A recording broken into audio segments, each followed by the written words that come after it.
Yoga Saputra dari Program Studi Pendidikan Bahasa dan Sastra Indonesia Universitas Sriwijaya. Baiklah, pada kesempatan ini saya akan membahas tata cara belajar menulis cerita pendek atau yang biasa disingkat cerpen, khususnya pada kompetensi dasar 3.9 yang berisi menganalisis unsur-unsur pembangun cerita pendek dalam buku kumpulan cerita pendek untuk SMA atau SMK kelas 11. Nah, teman-teman sekalian, sebelumnya perlu kita ketahui terlebih dahulu pengertian dari cerpen itu sendiri.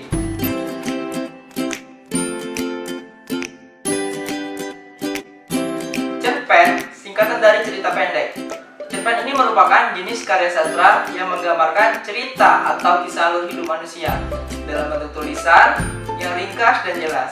Selain itu, ada beberapa ciri cerpen yang mesti dipahami agar kita dapat membedakannya dengan karya tulis lainnya.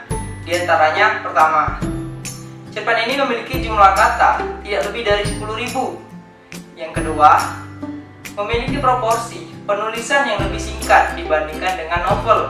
Dalam artian, cerpen ini dapat dibaca sekali duduk atau membacanya tidak membutuhkan waktu yang lama. Dan yang ketiga, cerpen ini mempunyai isi cerita yang menggambarkan kisah dalam kehidupan sehari-hari. Yang keempat, dalam cerpen, perwatakan tokoh ditulis singkat seperti penolong, pemberani, ataupun pengkhianat. Terus yang kelima, tokoh yang diceritakan dalam cerpen mengalami sebuah konflik sampai pada tahap penyelesaiannya. Dan yang keenam, pemilihan katanya sederhana. Mengapa harus sederhana? Agar memudahkan para pembaca untuk memahaminya. Yang terakhir, bersifat fiktif serta memberikan pesan dan kesan. Nah, sebelum memulai menulis, kalian harus tahu terlebih dahulu apa itu cerpen, kemudian ciri-ciri cerpen, dan apa saja unsur-unsur yang dapat membangun cerita itu sendiri. Baiklah, mari kita bahas. Di dalam cerpen terdapat dua unsur pembangun, di antaranya adalah unsur intrinsik dan ekstrinsik. Unsur intrinsik sendiri yaitu unsur yang berkaitan dengan cerpen itu sendiri, seperti tema, tokoh, apa mau dibuat tokoh-tokoh yang unik karakternya, kemudian ada alur, terus settingnya di mana, tempatnya mau seperti apa, misalkan suasananya senang, sedih, menegangkan atau menggembirakan.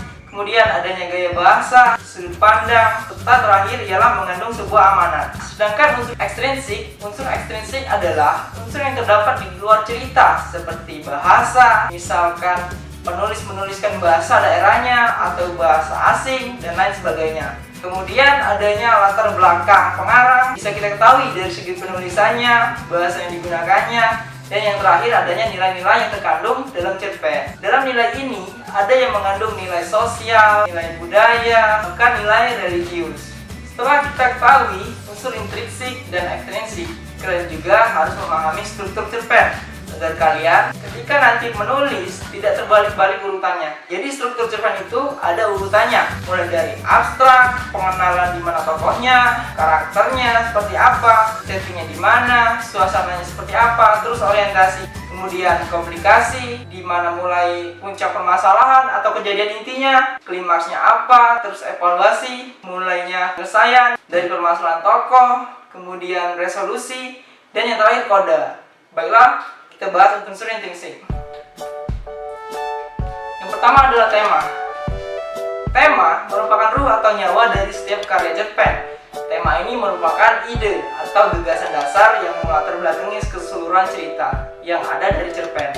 Tema memiliki sifat umum dan general yang dapat kita ambil dari lingkungan sekitar, permasalahan yang ada di masyarakat, kisah pribadi, pendidikan, sejarah, persahabatan, dan lain-lain. Kemudian, ketika kalian ingin menulis, kalian bingung nih cara menentukan tema.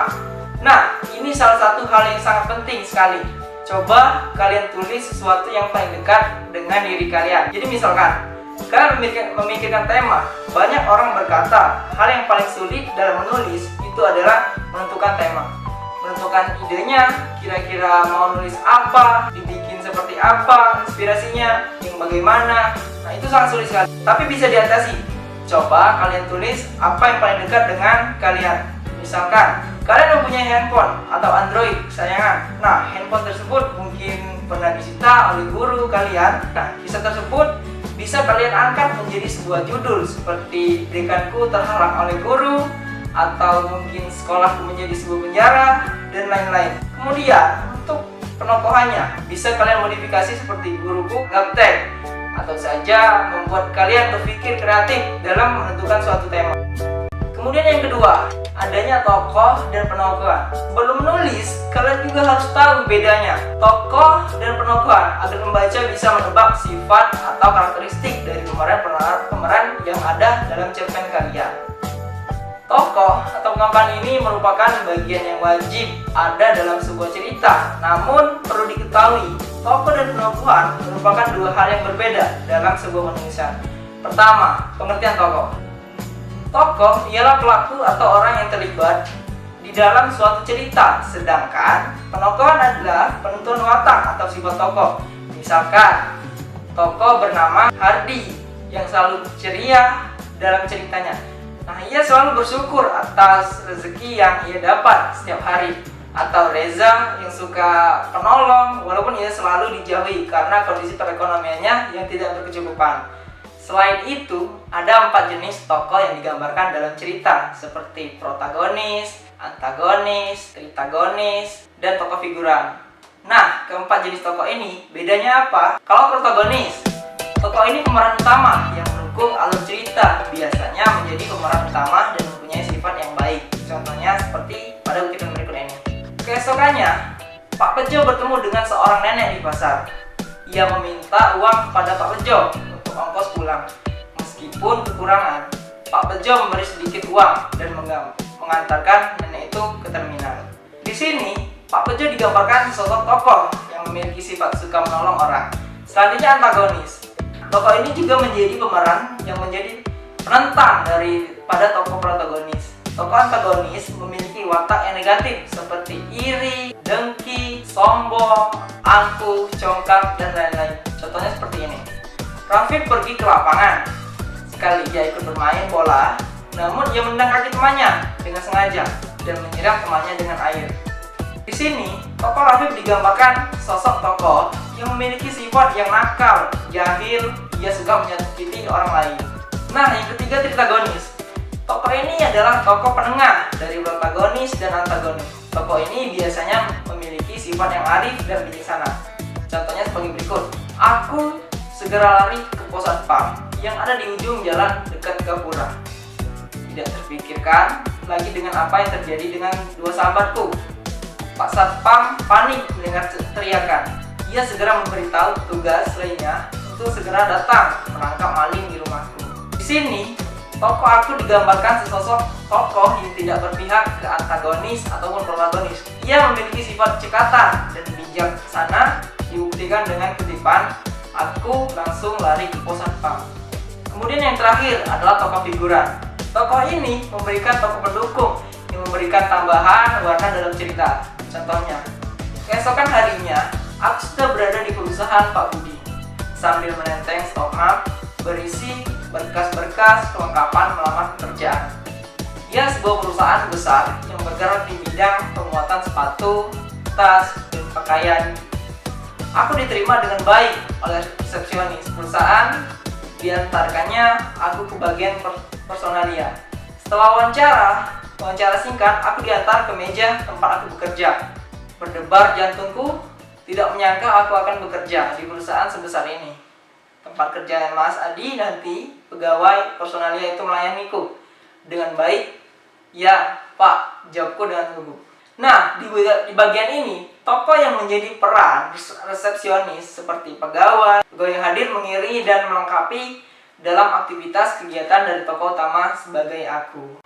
Selanjutnya adalah alur. Sebelum kalian menulis, kalian juga harus tahu dulu cerita ini mau dibikin seperti apa. Apa mau dibikin alurnya maju, mungkin dari awal, tengah, sampai akhir dalam kisah hidup seseorang. Misalkan perkenalan dari awal masuk SMA dan bisa juga tamat sekolah dengan berurutan kisahnya, atau juga bisa dibikin alurnya mundur, dimulai dari kelas 3 SMA, kalian merangkai ceritanya sampai dengan awal masuk, atau juga campuran. Jadi di situ diceritakan misal awal ketemunya, endingnya bagaimana, dan tengah-tengahnya juga bagaimana, apa mau dimasukkan bagian-bagian tertentu yang membuat ceritanya menjadi lebih asik dan seru. Dalam sebuah cerita ada beberapa tahapan alur. seperti tahap perkenalan, tahap penanjakan, tahap klimaks, anti klimaks, dan tahap penyelesaian. Tadi sudah kita ketahui tahapan-tahapan alur. Sekarang kita bahas jenis-jenis alur. Pertama, alur maju.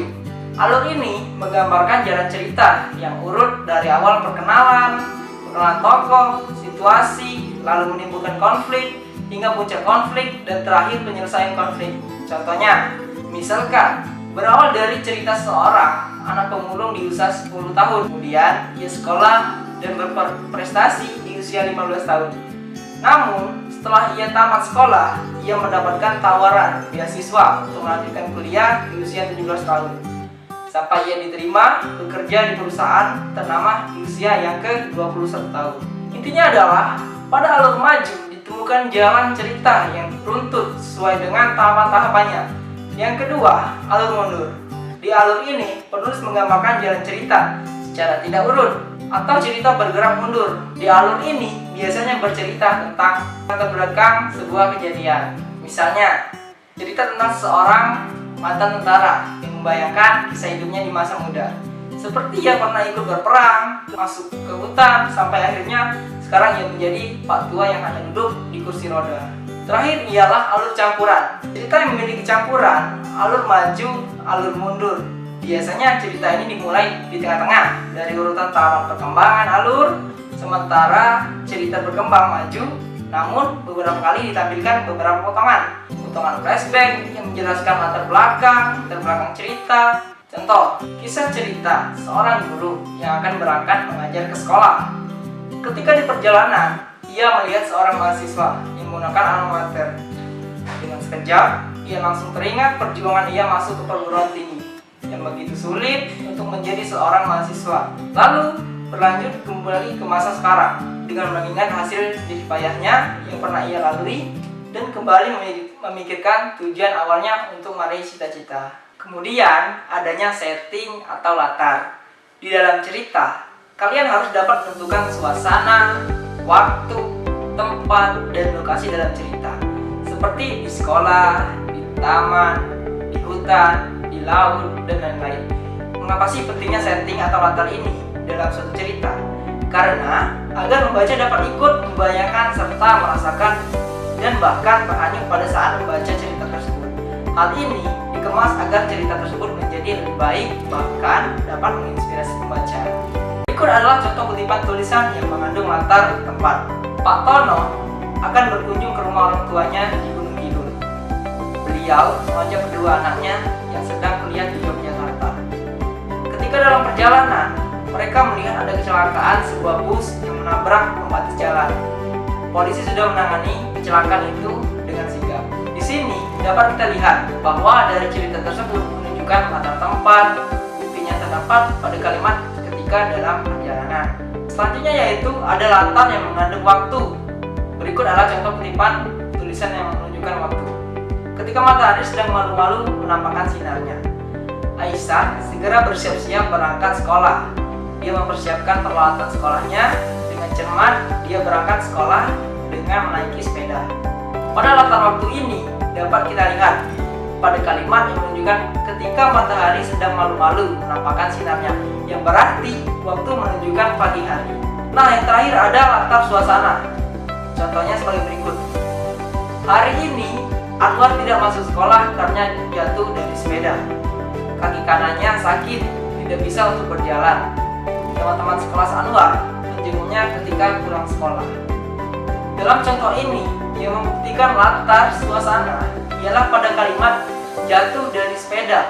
Hal ini menunjukkan suasana yang tidak baik karena efek dari jatuh dari sepeda. Unsur intrinsik yang kelima, ini adalah sudut pandang.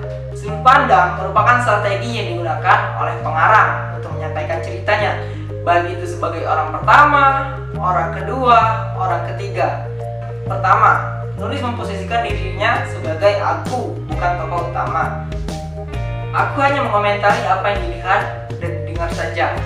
Aku bisa mengungkapkan apa yang dirasakan atau dipikirkan tokoh utama, tapi hanya berupa dugaan dan kemungkinan berdasar apa yang aku amati dari tokoh utama. Kedua, Penulis memposisikan dirinya sebagai narator yang sedang berbicara dengan menggunakan kata gantinya, kata ganti kamu, dan menggambarkan apa yang dilakukan kamu atau kau atau Anda. Pembaca diperlakukan sebagai pelaku utama sehingga membuatnya menjadi merasa dekat dengan cerita karena seolah menjadi tokoh utama. Selanjutnya adalah sudut pandang orang ketiga.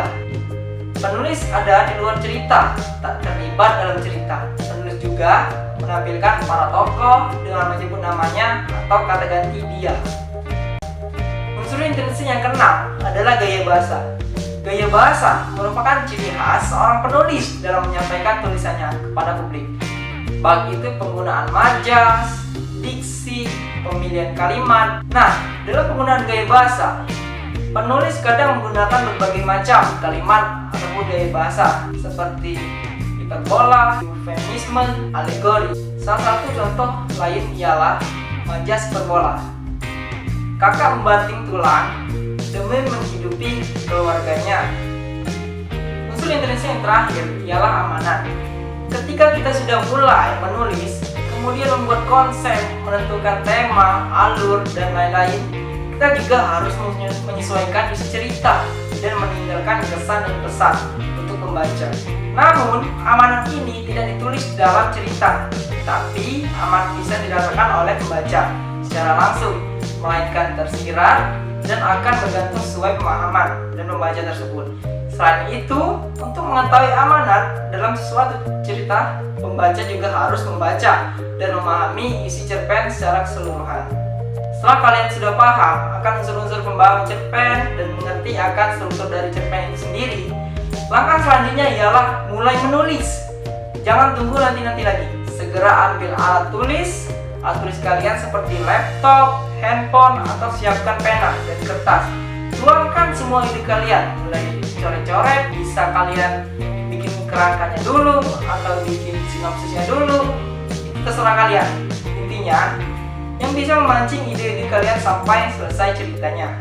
Kemudian, setelah kalian sudah menulis, terus kalian merasa ini sudah selesai, kalian coba baca lagi. Gimana sih hasil tulisan cerita kalian? Apa ada yang harus diperbaiki? Adakah kesalahan-kesalahan atau ada kalimat yang kalian rasa itu belum sempurna? Maka perbaikilah. Setelah kalian merasa ini benar sudah clear, perfect, langkah selanjutnya kalian berikan tulisan kalian ke orang, lalu kalian suruh mereka baca tulisan kalian dan minta pendapat ke mereka biar karya kalian menjadi lebih baik lagi. Nah, teman-teman, itulah beberapa unsur-unsur membangun cerita pendek yang dapat saya sampaikan. Terima kasih atas perhatiannya, semoga bermanfaat. Wassalamualaikum warahmatullahi wabarakatuh.